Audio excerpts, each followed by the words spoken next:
नाजरीन अस्सलाम वालेकुम।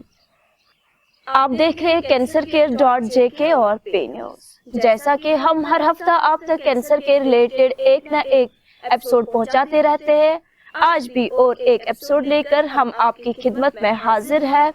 मैं हूं महविश मकीन और मेरे साथ है पे न्यूज के एडिटर बशीर नाज। हमारे साथ फिर एक बार डॉक्टर काजी अशरफ जुड़ चुके हैं, जो कि कश्मीर के रिनाउंड ऑन्कोलॉजिस्ट है। तो डॉक्टर साहब, खैर मकदम है आपका पे न्यूज और cancercare.jk पे। आज जो हमारा टॉपिक है वो है सर्विकल कैंसर क्या है। ये एपिसोड जो है 18वां एपिसोड है हमारा। पिछले एपिसोड जो हमने किए वो हमने किए थे ओवरी पे। आज जो हम बात करेंगे इस पे, तो पहले नाज साहब आप डॉक्टर साहब से बात कीजिए। नाज़रीन अस्सलाम वालेकुम। डॉक्टर साहब, ये जो सर्विकल कैंसर है जी, पहले हम नाजरीन को आप डॉक्टर साहब ये बताइए, जो सर्विकल कैंसर है क्या है ये? देखिए सर्विकल कैंसर जो होता है ना, पहले ये समझने के लिए हमको पहले उस पिक्चर की तरफ फिर से ध्यान देना पड़ेगा जो पिछली बार भी हमने दिखाई। ये जो रहम होती है, जिसको यूट्रस बोलते हैं, यूट्रस को उर्दू में रहम बोलते हैं, जो हमने ओरियन कैंसर में बताया। तो यूट्रस का नाम है रहम उर्दू में, या इसको बच्चेदानी हम बोलते हैं। अब बच्चेदानी का आप मोटे हिसाब से क्या होता है, मोटे हिसाब से दो हिस्से हैं। एक तो बच्चेदानी की बॉडी है और दूसरा है बच्चेदानी की नेक, यानी कि गर्दन। गर्दन को लैटिन में सर्विक्स बोलते हैं। अब अगर आप इस तरह देखेंगे, जो फ्लावर वेज होती है या सुराही होती है या कोई भी फ्लास्क होती है, अगर आप उसको उल्टा करके देखेंगे तो आपको उसकी वो जो फ्लावर वेज की जो बॉडी है जिसमें रहता है पानी, उल्टा करके देखेंगे और आगे जो है जहां से फूल डालते हैं, ठीक है, वो नेक होती है, उसको सर्विक्स बोलते हैं। तो ये जो सर्विक्स होती है, ये बच्चेदानी का एंड वाला पार्ट होता है। इसका काम क्या होता है? इसका काम ये होता है कि जब बच्चा लगता है, जब प्रेगनेंसी हो जाती, कंसेप्शन होता है, तो ये बच्चेदानी को क्लोज करके रखता है। बच्चे को पहले ये बाहर नहीं जाने देती है, ठीक है। इसका ये काम है, दरवाजा है ये पिस्टन का काम करती है, पिस्टन का।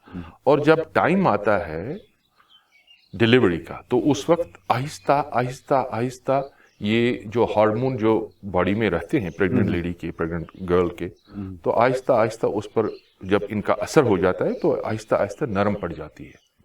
जब 9 महीने हो जाते हैं, नरम पड़ जाती है, आहिस्ता सा खुलती है और बच्चे को निकलने का रास्ता बनता है, ठीक है। तो ये है सर्विक्स, इसको सर्विक्स बोलते हैं।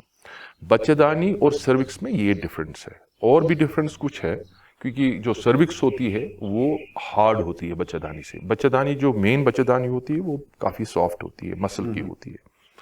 तो अब ये जो सर्विक्स है, इसमें जो कैंसर होता है वो कदरे डिफरेंट होता है जो बच्चेदानी, प्रॉपर बच्चेदानी में होता है। बच्चेदानी में 2-3-4 किस्म के कैंसर होते हैं, लेकिन उनका जो रवैया होता है और उनकी जो कैरेक्टर होती है वो थोड़ा डिफरेंट होती है। और इसका जो अगर कैंसर होगा तो ये डिफरेंट होता है, ये डिफरेंट टाइप का होता है। इसीलिए सर्विक्स का जो कैंसर है, यूट्रिन सर्विक्स का जो कैंसर है, वो अलग से उसको क्लासिफाई भी किया जाता है, उसका ट्रीटमेंट भी अलग तरीके से होता है, उसका इन्वेस्टिगेशन भी अलग तरीके से होता है, और उसका बाकी चीज़ जो होती है प्रिवेंशन, स्क्रीनिंग, वो भी थोड़ा यूट्रस से थोड़ा अलग है।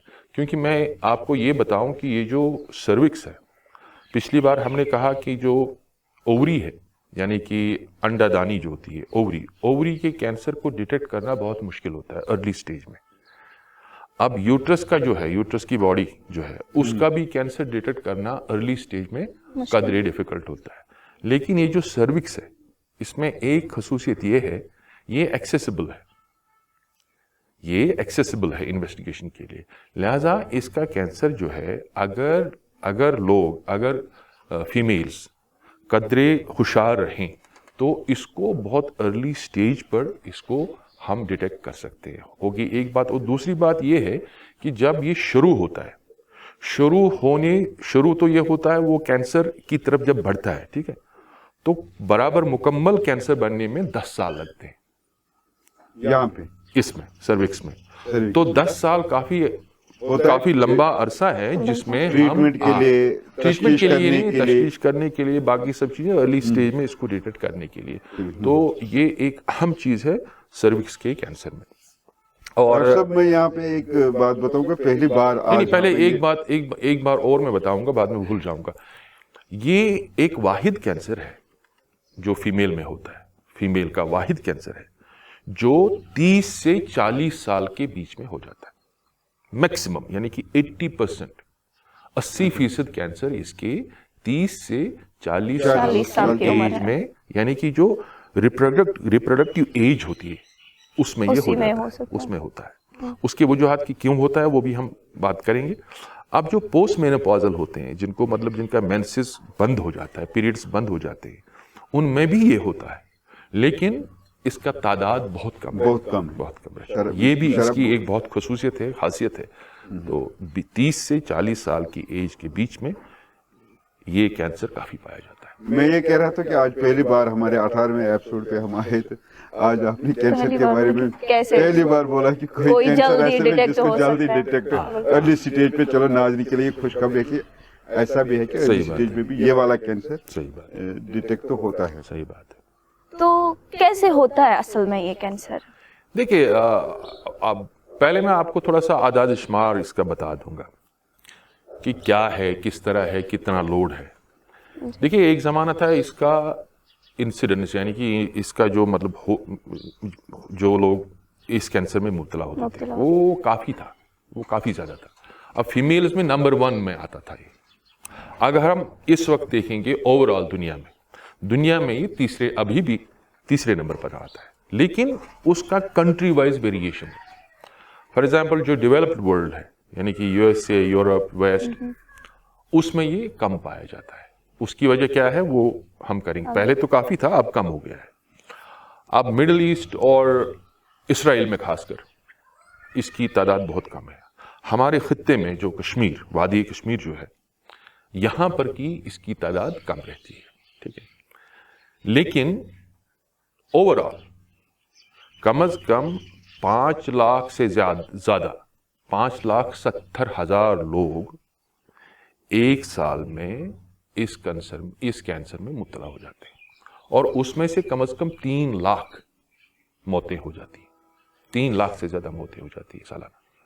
तो इसके बावजूद भी कि इस कैंसर को अर्ली डिटेक्ट कर सकते हैं, लेकिन प्रॉब्लम ये है, बदकिस्मती ये है कि जो कुछ कल्चरल चीज़ें होती हैं ना, वो इसमें वो स्क्रीनिंग में बाधा डाल देती है। स्क्रीनिंग के लिए, अर्ली डिटेक्शन के लिए, अर्ली टेस्टिंग के लिए और वैक्सीनेशन के लिए लोग सामने नहीं आते, ठीक है। तो ये इसमें बाधा पड़ जाता है। इस वजह से अभी भी काफ़ी अमवात सर्विकल कैंसर की वजह से हो सकती है। हालांकि ये कैंसर ऐसा है जो टोटली, एक और बात मैं कहना चाहता हूँ कि ये ऐसा कैंसर है जिसको टोटली प्रिवेंट कर सकते हैं। अब WHO ने इस पर काफ़ी ये एक्टिव हो गई है। WHO जब से इसका वैक्सीन आ गया, तो इसमें एक फॉर्मूला 2020 में WHO ने एक फॉर्मूला प्रमोट किया। उस फॉर्मूला का नाम है 90-70-90, यानी कि ऐसा प्लान है, हर एक कंट्री को ऐसा प्लान दिया गया है कि वो 90% फीमेल्स को जो रिप्रोडक्टिव एज ग्रुप में आती हैं उनको वैक्सीनेशन कराए। 90% को वैक्सीनेशन होना चाहिए, और कम से कम 70% औरतों को या फीमेल्स को स्क्रीनिंग होना चाहिए। ये अपडेट बनाया है। और 90% ऐसे लोग जिनको अर्ली कैंसर हुआ, क्योंकि मैंने बताया कि इसका डायरेक्टली कैंसर नहीं होता है, इसमें कैंसर बनने में 10 साल लगते हैं। जिनका अर्ली कैंसर होता है उनको सर्जरी करना चाहिए। तो ये प्रोटोकॉल है जो WHO ने इस वक्त इसके बारे में एकदम अप्रूव किया है। और इसका एम क्या है? इसका एम ये है कि कम से कम 20 साल में ज़्यादा से ज़्यादा 20 साल में जो सर्विकल कैंसर है इसको टोटली ख़त्म किया जाए। जो स्कैमस सेल जो टाइप है WHO का ये WHO का प्रोटोकॉल है। लेकिन बदकिस्मती ये है कि हर एक मुल्क, कंट्री इसमें एक्टिवली काम नहीं करती है। जिस तरह मिसाल के तौर पर अमेरिका में जिस तरह इस पर काम हो रहा है, यूरोप में काम हो रहा है, उस तरह हर एक कंट्री में नहीं। हमारे मुल्क का इसमें क्या कितना ये हमारे मुल्क में भी ये प्रोटोकॉल चल रहा है, हमारे इंडिया में ये प्रोटोकॉल चल रहा है, लेकिन थोड़ा सुस्त चल रहा है अभी उतना, क्योंकि जिस रफ्तार से चलना चाहे नहीं चल रहा। क्योंकि इसमें प्रॉब्लम ये है कि वैक्सीन का जो है, वैक्सीन का उतना प्रोडक्शन नहीं है जितना जरूरत है। ये इसमें बहुत प्रॉब्लमैटिक इश्यू आता है। तो ये सब चीजें इसमें हैं।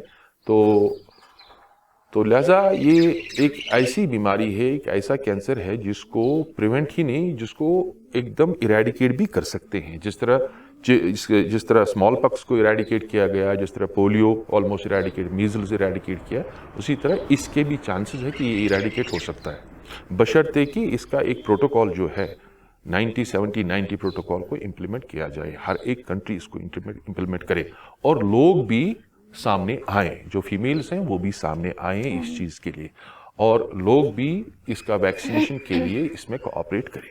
तो ये इसमें खास अहम बात है जो मैं आपको बता रहा हूँ। मेविश का सवाल ये था कि आपने एदाद शुमार बताया कि इसमें क्या है। मेविश का सवाल शायद ये था कि जी ये कैसे होता है। अच्छा, ये कैसे होता है। हाँ ठीक है। तो ये जो कैंसर है, ये आप समझ लीजिए कि हम स्क्वैमस सेल कैंसर की बात कर रहे हैं। ये आप समझ लीजिए कि कम से कम 90 से 95% कैंसर की वजह वायरस है, जिसको हम ह्यूमन पैपिलोमा वायरस बोलते हैं, HPV। बिल्कुल, ये वायरल इन्फेक्शन से होता है। और जो वायरल इन्फेक्शन होता है वो बहुत अर्ली एज में हो सकता है। ये देखा गया है कि जो लड़कियां जिनकी शादी छोटी एज में होती है, 18 साल से पहले की एज में होती है, उनमें ये जो HPV वायरस का इन्फेक्शन होने का ज़्यादा अंदेशा रहता है, और उनको ये कैंसर होने का ज़्यादा अंदेशा रहता है। तो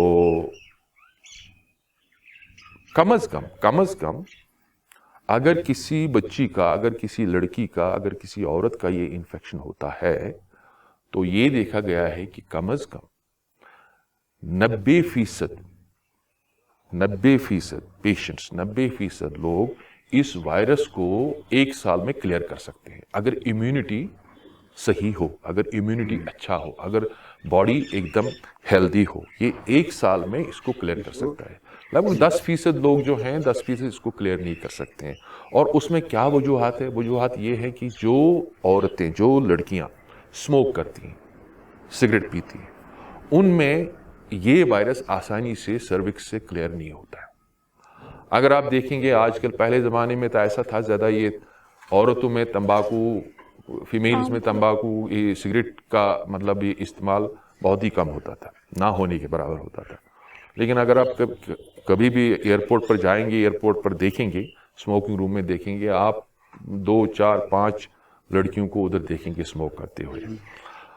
ये तो यूरोप में तो काफ़ी इसका ये था, फीमेल्स काफ़ी स्मोक करती थी, तो लिहाजा वहाँ पर सर्विकल कैंसर काफ़ी ज़्यादा था। अब यूरोप में क्या हुआ? यूरोप में अब स्मोकिंग पर कमी आ गई, स्मोकिंग में कमी आ गई, खासकर फीमेल्स की स्मोकिंग में।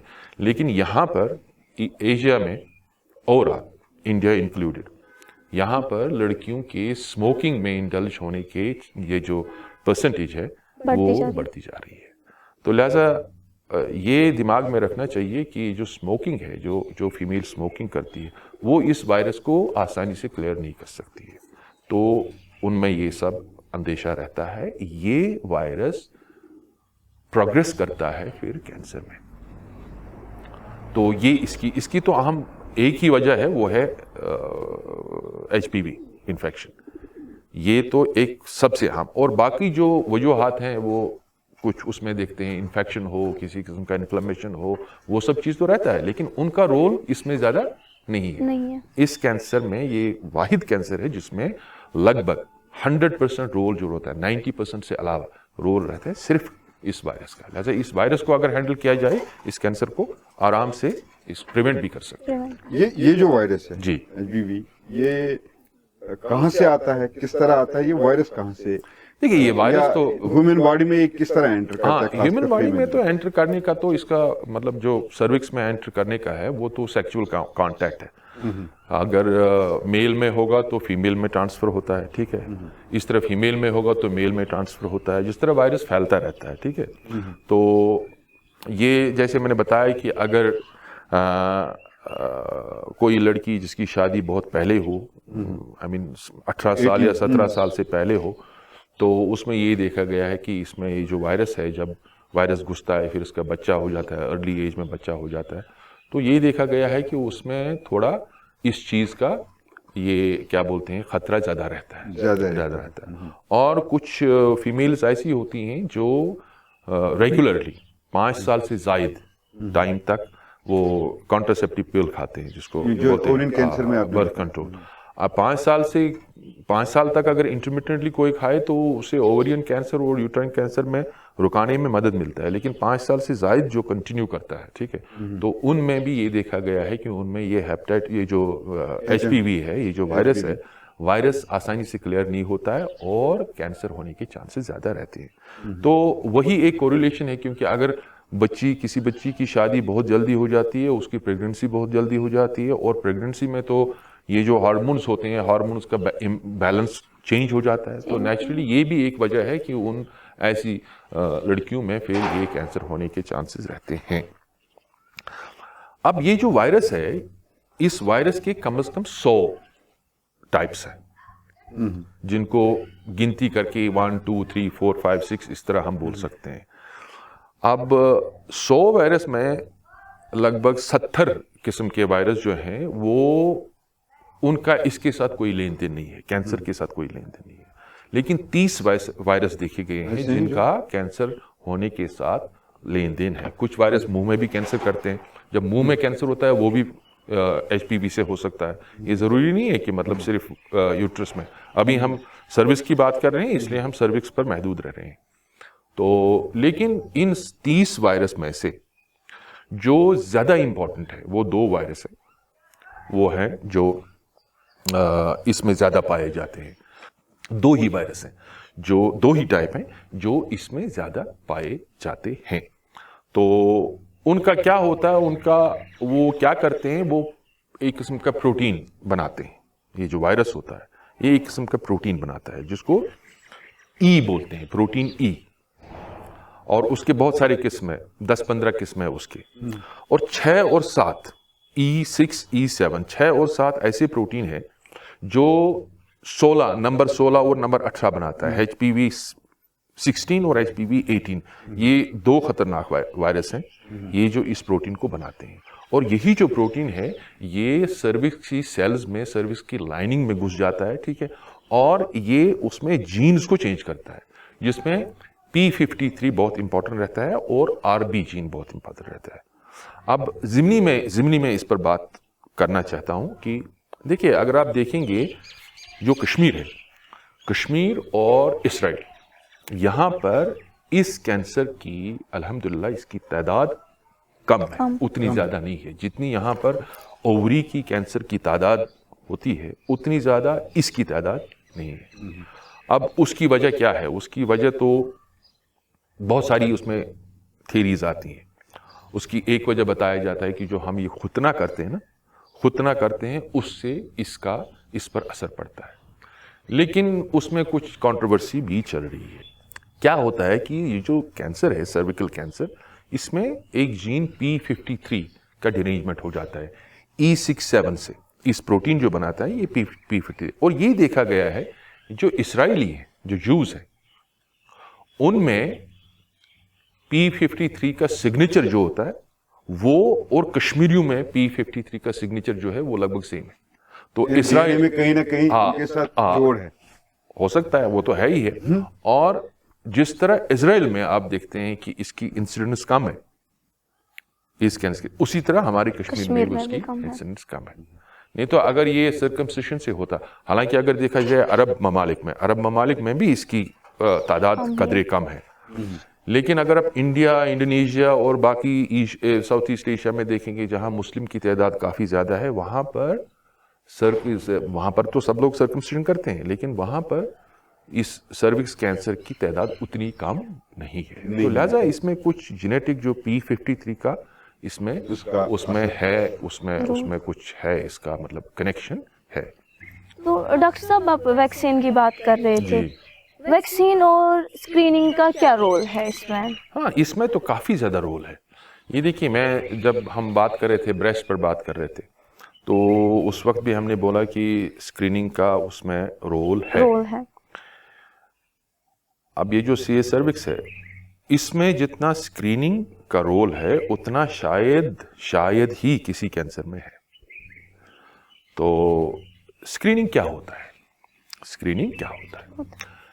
स्क्रीनिंग उतना इसमें कोई ऐसा खतरनाक, कोई कॉस्टली टेस्ट नहीं होता है। एक डॉक्टर हुआ करते थे, वो बेसिकली ग्रीक डॉक्टर है, पापिनिकोलाउ उसका नाम है। तो उसने क्या किया, उसने जो सर्विक्स होती है, सर्विक्स का जो थोड़ा बहुत फ्लूइड उधर रहता है ना, मॉइस्चर रहता है, उसको लेके उसका टेस्ट किया और उसने ये पाया कि इसमें कैंसर सेल्स देख सकते हैं, अर्ली स्टेज पर भी और एडवांस स्टेज पर भी। तो लिहाजा उस टेस्ट का नाम ही पड़ गया फिर पापिनिकोलाउ स्मीयर, यानी कि पैप स्मीयर, छोटे लफ्ज में पैप स्मीयर। पैप स्मीयर क्या होता है? पैप स्मीयर स्पेचुला होता है, एक जिसको आप बोलेंगे हल्का सा ब्रश जैसा होता है, ठीक है। और जिस तरह हम स्टैंप डालते हैं ना, स्टैंप जैसा आप मान लीजिए स्टैंप, हम क्या करते हैं, वो स्टैंप जो होती है, स्टैंप सर्विक्स पर इस तरह करते हैं और उसको फिर एसिटिक एसिड में डाल के उसका फिर एग्जामिनेशन किया जाता है माइक्रोस्कोप के अंदर। बहुत सिंपल। अब ये देखा गया है कि अगर ये पैप स्मीयर किया जाए, कम से कम 70% जो है सर्विक्स के कैंसर, वो अर्ली स्टेज में। अर्ली स्टेज क्या होता है? अर्ली स्टेज मीन्स कि एक तो हो गया स्टेज 1, स्टेज 2, वो भी अर्ली माना जाता है, लेकिन मैं बात कर रहा हूं उससे पहले की स्टेज की, जब ये जन्म लेने की एग्जैक्टली जब कैंसर जन्म लेने की शुरुआत कर रहा है, तो उसमें क्या होता है, उसमें सेल्स चेंज हुई होती है, कैंसर नहीं बना होता है, सेल्स चेंज हुई होती है। तो उस स्टेज में भी ये उठा सकता है, पकड़ सकता है इस चीज को, ठीक है।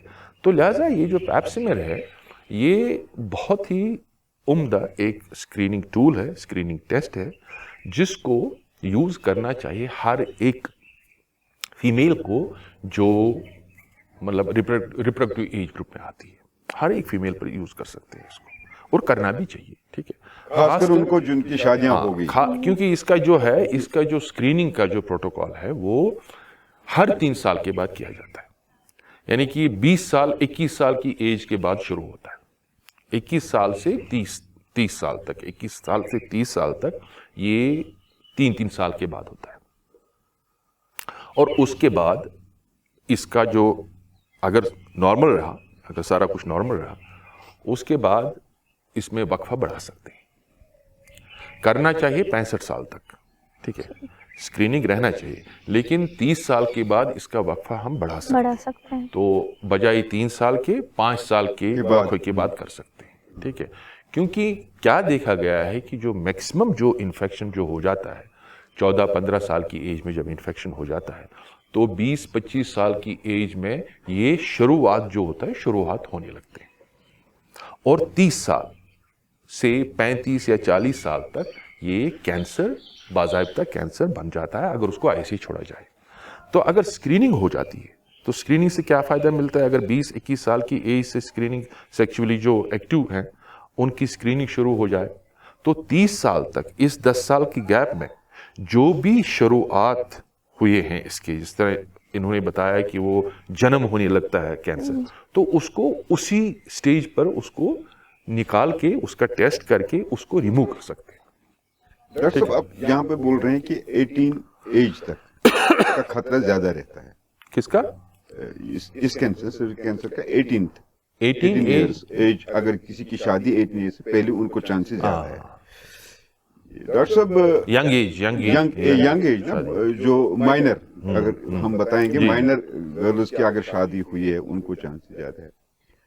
यहाँ पे एक सवाल पैदा ये होता है कि नॉर्मली तो अब हम अवेयर हो चुके हैं, तो अब नॉर्मली किसी हम माइनर एज में किसी की शादी यूजुअली नहीं कम होती है। होती है। लेकिन एक चीज होता है समाज में अभी भी एक बुराई है, तो कुछ बच्चों के साथ ज्यादती होती है अर्ली एज में, कहीं पे कुछ तो एक्सपोज हो जाते हैं, बोलते हैं। तो कुछ केसेस ऐसे हैं जो हमने देखे हैं कि जो नहीं बोलते हैं, तो ऐसा केसेस आए हैं। तो उनके बारे में बताइए कि अगर उनके साथ कहीं पे जिस्मानी तौर पर ज्यादती हुई कि बच्ची को एक बार, दो बार, तीन बार या कई बार, तो क्या वहां पे भी खतरा ज्यादा है? खतरा। हालांकि मुझे ये बताना चाहिए था, मैं थोड़ा इसको थोड़ा आई मीन पोलाइटली बोल रहा था, शादी 18 साल से पहले शादी। एक्चुअली क्या है कि जो कम एज में जिनका सेक्सुअल ये हो जाता है, ठीक है, इंटरकोर्स हो जाता है, तो उसमें इसका इस कैंसर के चांसेस ज्यादा रहते हैं। ये बाज़ाब्ता इसको पाया गया है, बाज़ाब्ता इस पर स्टडी हुई है, ये कोई छुपी बात नहीं है। नहीं, हमारे प्रोग्राम का मकसद है लोगों को अवेयर करना। ये बात ये तो जो है। खदशात हैं, ये जो हमारे माशरे में जो, तभी मैं ये सवाल करता हूँ। बहुत सारे लोग कमेंट करते हैं, फिर बोलते हैं यार आप कैसे सवाल करते हैं, लेकिन ये जो हमारे माशरे का हिस्सा है, ये हमारे साथ गुजरती है। नहीं, बात सही है। इसमें ऐसा है कि उनमें नेचुरली वो तो इंक्लूडेड है। शादी, किसी की लीगल शादी हो या इलीगली कुछ हो गया, तो वो तो इंक्लूडेड है इसमें। सेक्सुअल इंटरकोर्स अगर जल्दी एज में हो जाता है तो नेचुरली इस कैंसर के होने के चांसेस ज़्यादा रहते हैं। अब ऐसी सूरत में तो स्क्रीनिंग का ज़्यादा ही इम्पोर्टेंट रोल बनता है। इसीलिए मैं बता रहा हूँ, क्योंकि जो लोग जिनका सेक्सुअल लाइफ पहले शुरू होता है, 20 साल से पहले या 18 साल से पहले होता है, उनको तो 21 साल की एज के बाद, देखिए वेस्ट में तो यूजुअली जो लड़के लड़की हैं उनकी शादी तो 19-20 साल में हो जाती है, ठीक है। लिहाजा वेस्ट का जो प्रोटोकॉल है वो तो 21 साल से आगे, 21 साल से स्क्रीनिंग शुरू करो, ठीक है। कुछ जगहों पर 25 साल से किया था, फिर उसको नीचे लाया गया, उसको 21 साल तक लाया गया। तो लिहाजा उसको उन्होंने यही चीज मद्देनजर रख के इस प्रोटोकॉल को बनाया है। 21 साल से 21 साल की एज के बाद 65 साल की एज तक स्क्रीनिंग करना चाहिए। तो इसलिए ये बहुत अहम बनता है। और दूसरी आपने बात पूछी कि जो वैक्सीन की बात आपने बताई, शायद आपका सवाल वो था। जी बिल्कुल, वैक्सीन। हाँ, देखिए जो वैक्सीन है ना, इसके बारे में, वैक्सीन के, इस कैंसर के लिए जो वैक्सीन है वो बहुत ही उम्दा वैक्सीन है। 2-3 टाइप का वैक्सीन है। इसमें एक वैक्सीन है जिसमें जो 2 टाइप के वायरस को हैंडल करता है, ठीक है, उसको डबल वैक्सीन बोलते हैं। और दूसरा होता है, और तीसरा होता है क्वाड्रुपल वायरस, उसमें 4, और एक है उसमें 9 टाइप्स को भी वो कंक्लूड, वो तो अभी ट्रायल में ही है, यूएस में अभी चल रहा है, काफ़ी महंगा है, लिहाजा हम उसकी बात नहीं करेंगे। लेकिन जो क्वाड्रुपल वैक्सीन है जो अवेलेबल है इस वक्त, ठीक है, वो वैक्सीन हर एक लड़की और लड़के को 14 साल की एज या एज से पहले होना चाहिए, तब उसका फायदा मिलता है।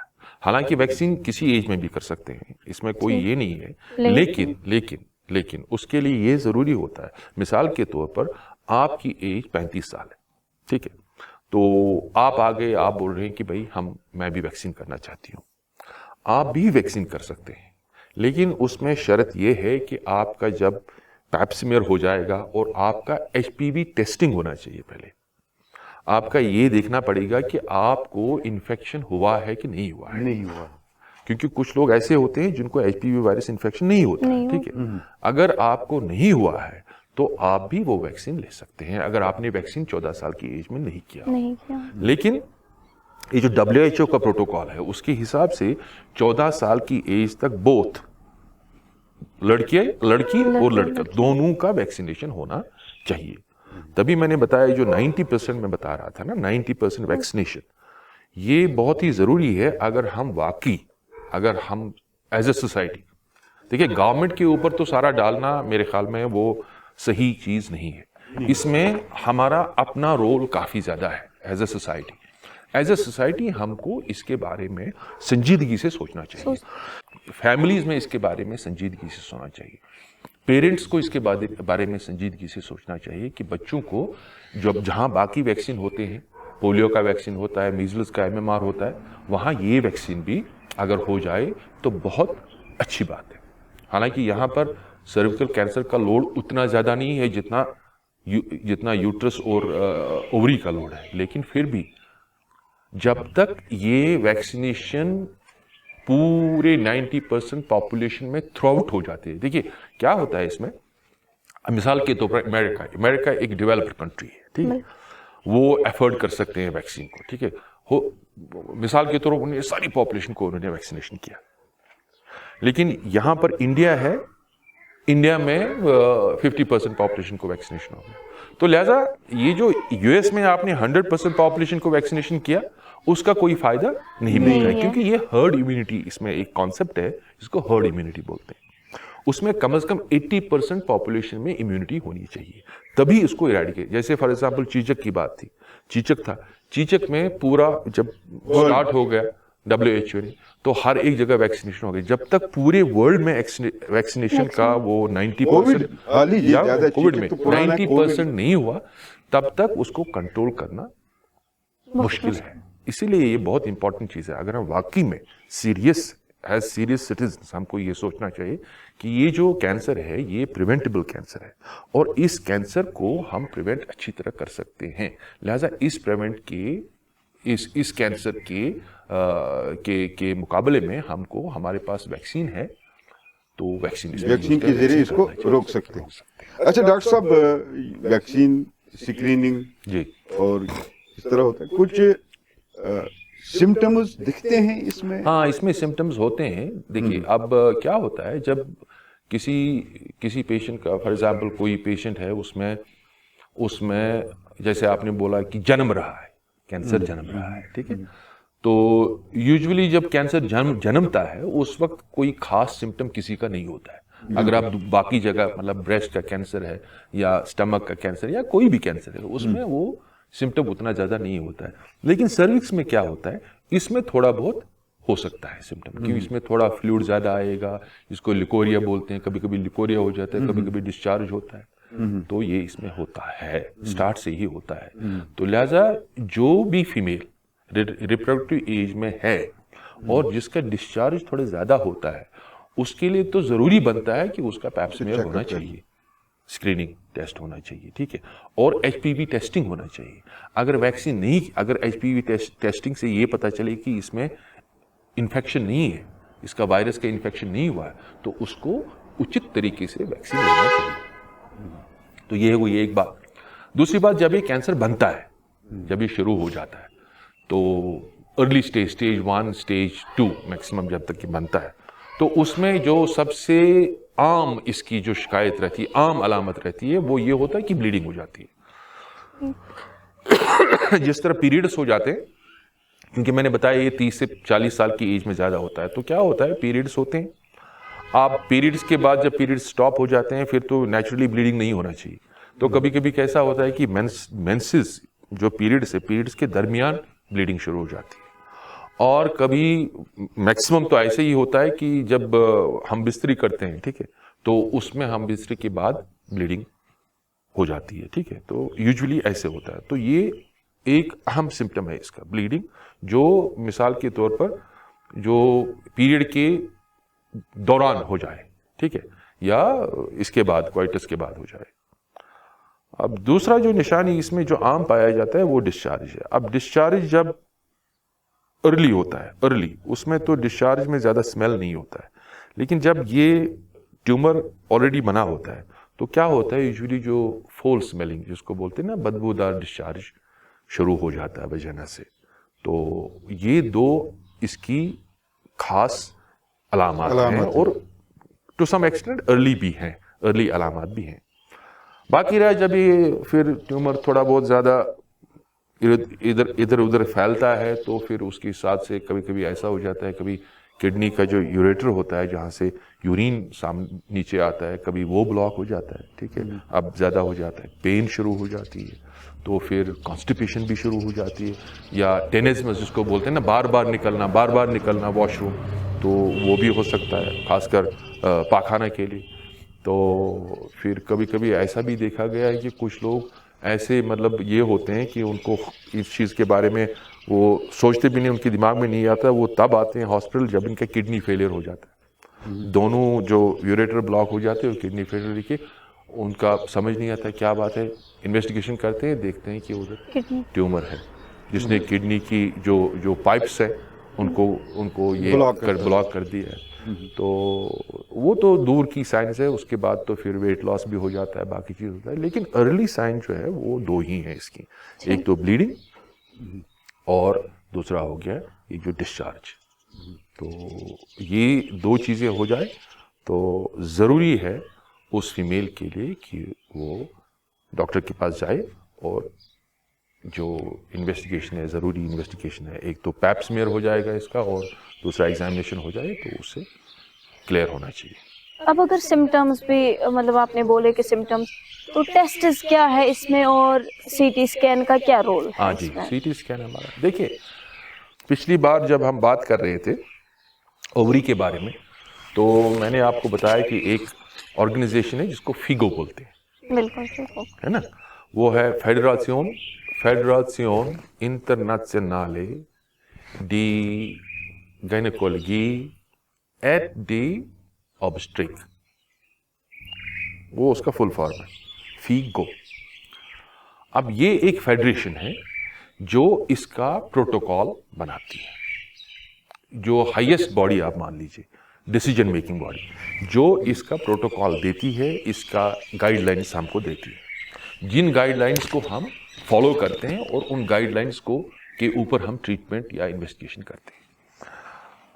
अब क्या था, 2018 तक फीगो गाइडलाइंस में सिर्फ 2 इन्वेस्टिगेशन आती थी, इन्वेस्टिगेशन जिसको हम रेडियोलॉजी बोलते हैं, एक आता था अल्ट्रासाउंड जिसको टीवी रीड बोलते हैं और दूसरा एक्सरे चेस्ट, बाकी कोई इन्वेस्टिगेशन वो रेकमेंड नहीं करते थे। ये 2018 तक है। 2018 के बाद रेकमेंडेशन थोड़ी चेंज होगी तो उन्होंने सीटी स्कैन, एमआरआई और पेट स्कैन को भी इंक्लूड किया, लेकिन इसमें ये बात है, लेकिन ये है कि ये 3 इन्वेस्टिगेशन जो मैंने बताया, सीटी स्कैन, एमआरआई और पेट स्कैन, ये जरूरी नहीं है। अगर मिसाल के तौर पर कोई पेशेंट उस इलाके में रहता है, उस कंट्री, ये बाज़ाब्ता उसके मतलब गाइडलाइंस है, ऐसी कंट्री में रहता है या ऐसी जगह पर रहता है जहां पर सीटी स्कैन और एमआरआई या पेट स्कैन की फैसिलिटी नहीं है, तो उसके लिए जो इन्वेस्टिगेशन है, जो टेस्ट है, वो अल्ट्रासाउंड है, वो टीवी रीड और एक्सरे चेस्ट, इस पर भी काम चलता है। ये इसकी खासियत है सर्विक्स की।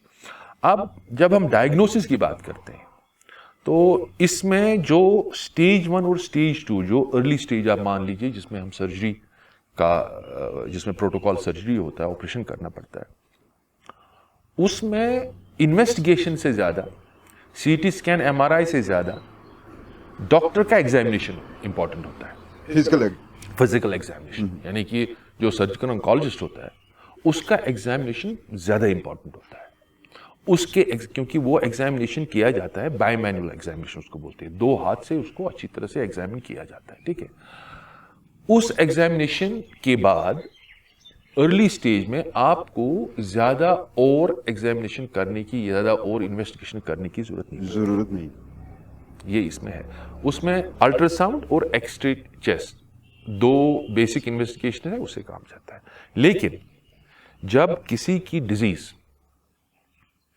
स्टेज 2A से ज्यादा है, स्टेज 2A से आगे चली गई, स्टेज 2B, स्टेज 3 में चली गई या स्टेज 4 में चली, तो ऐसे सूरत में सीटी स्कैन और एमआरआई का रोल तो है ही है, लेकिन सबसे ज्यादा रोल ऐसी सूरत में जो स्टेज इसके आगे हो, उस सूरत में पेट स्कैन का काफी उम्दा रोल देखा गया है। पेट स्कैन, क्योंकि पेट स्कैन में ये देखा गया है कि कम से कम 12% पेशेंट्स में, 12% लोगों में, 12% मरीज में ये ट्रीटमेंट को चेंज करने में मदद देता है। मिसाल के तौर पर अगर कोई पेशेंट हमारे पास आ गया तो MRI किया, CT स्कैन किया हुआ है, तो उसमें लगता है कि ये स्टेज 3A है, स्टेज 3A मान लीजिए, ठीक है। तो उसमें क्या होता है, ट्रीटमेंट हम रेडियोथेरेपी से स्टार्ट करते हैं, या स्टेज 2B है उसको रेडियोथेरेपी से ट्रीट कर सकते हैं, क्योंकि ऑप्शन तो वही है रेडियोथेरेपी, क्योंकि उसके बाद स्टेज 2A के बाद सर्जरी का, ऑपरेशन का ऑप्शन रहता नहीं है, तो उसके बाद ऑप्शन वही रहता है। लेकिन कभी कभी ऐसा होता है कि CT स्कैन ये दिखाता है कि स्टेज 2 है, लेकिन जब पेट स्कैन करता है ये पता चलता है कि स्टेज 3C और स्टेज 4 भी हो सकता है। तो लगभग 10% ऐसे लोग हैं। तो ऐसी सूरत में जब ऐसा आता है रिपोर्ट, तो ऐसी सूरत में तो पेशेंट को रेडियोथेरेपी अगर देंगे तो उसका नंबर 1 फायदा तो कुछ मिलेगा नहीं, और दूसरा नुकसान ज्यादा हो सकता है। तो लिहाजा पेट स्कैन जो एडवांस डिजीज होती है, पेट स्कैन का उसमें काफी रोल है। ये कम से कम ऐसे पेशेंट्स को रेडियोथेरेपी देने से बचा लेता है जिनको रेडियोथेरेपी की जरूरत नहीं होती है, जिनको सिर्फ आप ऐसे काम चलाओ ट्रीटमेंट के लिए कीमोथेरेपी से काम चला सकते हैं, जिसमें टॉक्सिसिटी उतनी ज़्यादा नहीं रहती है। तो ये पेट स्कैन का एक अहम रोल है इसमें। लेकिन अर्ली स्टेज में, जिसमें ऑपरेशन की ज़रूरत होती है, उसमें ज़्यादा पेट स्कैन का उतना ज़्यादा रोल नहीं है, क्योंकि उसमें तो नोड्स जो होते हैं, नोड्स का काम होता है, वो हम अल्ट्रासाउंड से भी आप देख सकते हैं। डॉक्टर साहब, अब तो यहाँ से वो इस एज में है कि उसको बच्चा कंसीव, क्योंकि इसका बड़ा अहम रोल है। जी। ट्रीटमेंट के बाद ठीक हो जाते हैं कि फिर वो दोबारा बच्चे को जन्म देते हैं, या फिर कोई प्रॉब्लम रहती है? हाँ, ये उम्दा सवाल है, ये उम्दा सवाल है, लेकिन इसको मैं थोड़ा सा एक्सपेंड करूंगा। देखिए, अगर हम स्टेज के हिसाब से देखेंगे, जो स्टेज 1 होता है, अगर स्टेज 1 में जब सर्जरी होती है, क्योंकि स्टेज में तो सर्जरी तो इसका ट्रीटमेंट है, तो ये देखा गया है कि 90% से ज़्यादा पेशेंट 5 साल से ज़ायद जीते, यानी कि एकदम क्योर हो जाते हैं। अगर स्टेज 2 में जब ट्रीट करते हैं, सर्जरी करते हैं, तो ये जो सर्वाइवल है ये 70% तक पहुंच जाता है, यानी कि खाली 70% लोग ऐसे हैं, पेशेंट हैं, जो 5 साल जी सकते हैं। अब स्टेज 3 में इससे भी ज़्यादा नीचे आ जाता है, 30%, 30% ही 5 साल तक जिंदा रह सकते हैं। अगर स्टेज 4 आ गया तो उसमें लगभग 0 to 10% हो जाता है। तो ये काफ़ी अहम चीज़ है इसमें। तो लिहाजा स्क्रीनिंग जो है, स्क्रीनिंग और HPV जो टेस्टिंग है, वो इसमें मदद करती है कि ऐसे पेशेंट्स को अर्ली स्टेज में ट्रीट किया जाए। तो काफ़ी इस पर असर पर, जब पेशेंट लेट करते हैं, डायग्नोसिस में लेट होता है, तो लेट प्रेजेंट करते हैं, डॉक्टर के पास लेट आते हैं, तो उसमें ये सब परेशानी फिर रहती है, फिर रिजल्ट्स अच्छे नहीं रहती हैं, ट्रीटमेंट फेल हो जाती है। अब रहा सवाल जो स्टेज 1 होता है, स्टेज 1 में जो ट्रीटमेंट होता है, वो जो सर्जरी है उसका नाम है वर्दाइम्स ऑपरेशन। ये ज़रूरी करना पड़ता है कि वर्दाइम्स ऑपरेशन से कम कोई सर्जरी हो, वो इसमें, हाँ, उसमें मैं बताऊंगा कुछ खास केसेस ऐसे हैं जिसमें हम दूसरे तरीके की सर्जरी करते हैं, जो आपने अभी पूछा सवाल। तो वर्दाइम्स में क्या होता है, उसमें पूरा जो यूट्रस होता है और सर्विक्स होता है, उसके राइट, दाएं बाएं आगे पीछे सारा क्लियर करना पड़ता है। यूट्रस को भी एक्स्ट्रा फेशियली क्लियर करना पड़ता है, और जो बाकी जो पेल्विस में जो नोड्स होते हैं उनको सारा क्लियर करना पड़ता है। तो ये रही उसकी बात। अब स्टेज 2A में भी ऐसा ही ट्रीटमेंट होता है, वर्दाइम्स होता है, लेकिन ये वर्दाइम्स जो है ना, इसमें एक्सपर्टीज की काफ़ी ज़रूरत पड़ती है। ये हमेशा ऐसे पेशेंट्स के लिए सर्जिकल ऑन्कोलॉजिस्ट बेटर रहता है। जो सर्जिकल ऑन्कोलॉजिस्ट हो, वो बहुत ही बेटर रहता है ऐसे केस को हैंडल करने के लिए। अब कुछ पेशेंट ऐसे होते हैं, मिसाल के तौर पर किसी बच्ची का, किसी फीमेल का सर्विकल कैंसर, ये कैंसर डिटेक्ट हो गया है, लेकिन अभी उसका बच्चा नहीं हुआ है, शादी हो गई हो या शादी नहीं हो, लेकिन बच्चा नहीं हुआ है। तो उसमें क्या जैसे आपने बताया कि क्या उसमें फिर बच्चा रखने की सलाहियत हो सकती है। देखिए उसमें एक अहम चीज जो है जो जहन में रखनी पड़ती है वो ये है कि ये जो ट्यूमर होता है, ट्यूमर का साइज इंपॉर्टेंट रहता है। अच्छा, ट्यूमर का साइज इंपॉर्टेंट रहता है। जो ट्यूमर 2 सेंटीमीटर से कम हो, 2 सेंटीमीटर या 2 सेंटीमीटर से कम हो, ऐसे केसेस में हम क्या करते हैं, ऐसे केसेस में एक स्पेशल प्रोसीजर, स्पेशल सर्जरी हो जाती है, करनी पड़ती है, जिसमें सिर्फ इस एरिया को, इस जो सर्विक्स होती है, सर्विक्स को रिमूव करना होता है और उसके बाद यूट्रस को रिकंस्ट्रक्ट करते हैं। अच्छा, यूट्रस को रिकंस्ट्रक्ट करते हैं। तो रिकंस्ट्रक्ट करने के बाद वो कंसीव जब करती हैं, वो फीमेल जब कंसीव करती है तो उसमें ख्याल रखना पड़ता है कि पहले प्रीमेच्योर बर्थ ना हो जाए। उसमें काफ़ी स्ट्रिक्टली प्रोटोकॉल पर रहना पड़ता है और हमेशा ऐसे पेशेंट को फिर ऑपरेशन करके डिलीवरी करना पड़ता है, यानी कि सिजेरियन सेक्शन करना पड़ता है। तो ये ऐसे इसमें, लेकिन जिनका ट्यूमर 2 सेंटीमीटर से जायद हो साइज में, ठीक है, 2 सेंटीमीटर से जायद जो भी है उसमें वो ऑप्शन नहीं रहती है, जिसको हम बोलते हैं रेडिकल टैलेक्टमी, वो ऑप्शन नहीं रहती है। उसमें आपको यूट्रस समेत, हाँ ओवरी जो है, ओवरी हम यूजुअली प्रिजर्व करते हैं। ओवरी में क्योंकि एज कम होती है तो ओवरी तक ये यूजुअली जाता नहीं है ये कैंसर, लिहाजा ओवरी को रख सकते हैं। लेकिन जिनका ट्यूमर 4 सेंटीमीटर तक हो या 4 सेंटीमीटर से कदरे ज़्यादा हो, उनमें यूट्रस, सर्विक्स और बाकी जो नोड्स हैं वो सब निकालने पड़ते हैं। उसमें ये ऑप्शन नहीं है। ये ऑप्शन सिर्फ उस केस में है जब आपका ट्यूमर, पेशेंट का ट्यूमर 2 सेंटीमीटर से कम। हाँ डॉक्टर साहब, आज का प्रोग्राम बहुत लंबा हो गया है जी। तो लेकिन ज़रूरी है मेरे ख्याल में, कुछ सवालात हैं अभी लेकिन टाइम नहीं है जी। तो मुझे लगता है कि हम जब दूसरा एपिसोड करेंगे तो थोड़ा बहुत इसकी जिक्र कर देंगे। आज हम यहाँ पे ही बस करेंगे। महविश, अपने नाज़रीन से इजाज़त लेते हैं। आज हमने आपका बहुत टाइम लिया है। नाज़रीन, ये थे हमारे साथ डॉक्टर काजी अशरफ, जिन्होंने इस एपिसोड में सर्विकल कैंसर पे बात की। मज़ीद हम और एपिसोड्स आप तक पहुंचाते रहेंगे आगे भी। इस एपिसोड का हम यहीं पे इख्तिताम करते हैं। तो अगर आपको कोई सवाल होगा तो हम आपको स्क्रीन पे जो नंबर दे रहे हैं, आप इस पे अपना कांटेक्ट कर सकते हैं या ईमेल के थ्रू भी आप हमसे राब्ता कर सकते हैं, डॉक्टर साहब के साथ। तो इस टाइम के लिए इतना ही इजाज़त चाहूँगी, लेकिन इजाज़त से पहले आपसे गुजारिश है कि अगर आप इस चैनल पे नए हैं तो चैनल को ज़रूर सब्सक्राइब कीजिएगा। मुझे और पे न्यूज़ के एडिटर बशीर नाज को दीजिए इजाज़त। खुदा हाफिज़। डॉक्टर साहब, आपका बहुत बहुत शुक्रिया। शुक्रिया जी।